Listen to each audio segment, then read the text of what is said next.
Sa iyo ang aking pera. Sabi mo balik agad, di ba? Kapoy! Kapoy! Kapoy! Ikaw, wala kay kapoy? Wala kay kapoy nga sige ra ka og pangutang? Wala kay kapoy nga sige na og paningil ang imong giutangan? Wala kay kapoy nga sige na lang ka og tago sa imong giutangan? Wala kay kapoy nga sige ra ka og balibad? Unya, dili di ka kibaw mo bayad. Bayad, bayad, bayad. Hilas kay ka. Ako na may naghihintay sa bayad mo. Unya, sige ra kay pangutang pero nakay kapalit og milk tea. Unya, nakay pang shopping. Unya, napadjud kay pang gasolina sa imong service. Unya, ug paninglon ka, magsuko-suko. Hilas. Hilas. Hilas. Yawa ka. Kaikog pod. Bayad. Bayad. Bayad. Pero, ako pod, inana po ko sa una. Sige ra kong pangutang sa ubang tao.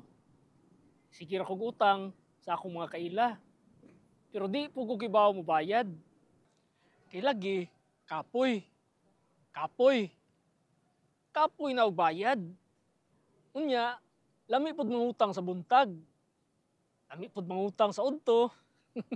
Unya, lami pod mangutang sa gabi. Unya, limot. Limot. Limot. Pero, akong naamgo ang tanan, walay silbi ang imong pagpangutang kung dili ka kibaw mo bayad. Walay silbi ang imong pagpangutang kung ikaw pa'y magsuko-suko og paninglan. Ug labaw sa tanan, walay silbi ang imong pagpangutang kung wala kay trabaho. Maong bayad, bayad, bayad. Yawa man di ay ka. Katon po og respeto sa imong giutangan. Katon og respeto sa imong kaugalingon. Kay kana imong giutangan, kinahanglan pud na nila ang kwarta. Labi na og emergency sa pagkaon, tambal, ug uban pa. Mong bayad. Bayad. Bayad. Wala ka mauwaw nga magsigil na kag pangutang. Wala ka mauwaw na dili ka kibaw mo bayad. Ug wala ka mauwaw sa imong gibuhat. Gibuhat. Gibuhat. Gibuhat na dili kibaw mo bayad. Bayad. Bayad. Utang, utang, utang ng ina mo.